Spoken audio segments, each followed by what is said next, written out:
अकोला जिल्हा परिषदेतील आरोग्य सेविकेच्या पदभरतीसाठी घेण्यात आलेल्या परीक्षेत अनेक विवाहित महिला उमेदवारांना चक्क बसू देण्यात आलं नाही। वडिलांच्या नावाचं ओळखपत्र नसल्यानं या उमेदवारांना परीक्षा हॉलमध्ये प्रवेश नाकारण्यात आला। अकोल्याच्या बाभुळगाव येथील अभियांत्रिकी महाविद्यालयात ही परीक्षा घेण्यात आली होती। जिल्हा परिषदेच्या आरोग्य सेविका या पदाकरता अकोल्याच्या बाभुळगाव येथील अभियांत्रिकी महाविद्यालयात परीक्षा घेण्यात आली। मात्र परीक्षा प्रवेशपत्रासोबतच ओळखपत्राची आवश्यकता असते। तरी मात्र विवाहित महिलांनी वडिलांच्या नावाचं ओळखपत्र न आणता पतीच्या नावाचं ओळखपत्र आणल्यानं काही उमेदवारांना परीक्षेपासून वंचित राहावं लागलं।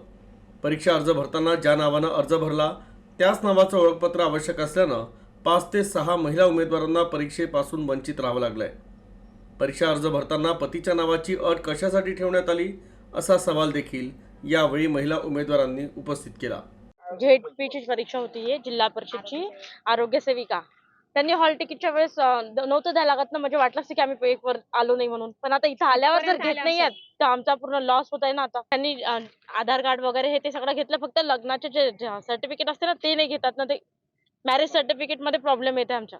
त्यांचं म्हणणं आहे की मॅरेज सर्टिफिकेट आताचे जे आहे ना नवीन आलेले ते हे करा तुम्ही, हे जे जुनं आमच्या जवळ आहे ते नाहीच पाहिजेत। मग हे माझं तेच म्हणणं आहे की फॉर्म भरताना त्यांनी म्हणा लागत असताना असं की तेच म्हणणं की हॉल तिकीटच नव्हतं या लागत आमचं।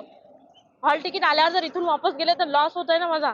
सर मी इथं पेपरला आलेली आहे, तर माझा पेपर माझ्याकडे सर्व म्हणजे जे आहेत जे डॉक्युमेंट्स लागतात, जे आपण म्हणजे ओळखपत्र म्हणून माझ्याकडे पॅन कार्ड आहे, वडिलांच्या नावाची आधार कार्ड म्हणजे सोबत नाही आहे, पण माझ्या मोबाईलवर मी फोटो त्यांना दाखविला। तर ते म्हणतात की फक्त आम्हाला राजपत्र आणि म्हणजे मॅरेज सर्टिफिकेटच पाहिजे म्हणून, पॅन कार्ड ग्राह्य धरत नाही म्हणते आम्ही। सीओ मॅडमचं लेटर आलंय म्हणतात, ते वाचून दाखवलं त्यांनी की बा ग्राह्य धरणार नाही आम्ही पॅन कार्ड, आणि म्हणजे वडिलांच्याच नावाचं फक्त घेऊ आम्ही। म्हणजे जर तुम्ही हॉल तिकीटवर वडिलांचं नाव आहे तर तुम्ही म्हणजे वडिलांच्याच नावाचे तुम्हाला लागतील सर्व डॉक्युमेंट्स। आमच्याकडे पॅन कार्ड आहे, त्याच्यावर पण वडिलांचं नाव आहे, मिस्टरांचं नाव आहे, तर ते ग्राह्य धरणार नाही आहेत ते पॅन कार्ड।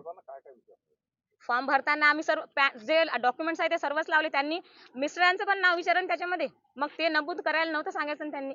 फक्त मग त्यांनी म्हणायचं होतं की बा वडिलांचे डॉक्युमेंट्स आहे ना, तर मग हे म्हणजे इकडचं काहीच सांगायचं नव्हतं मग।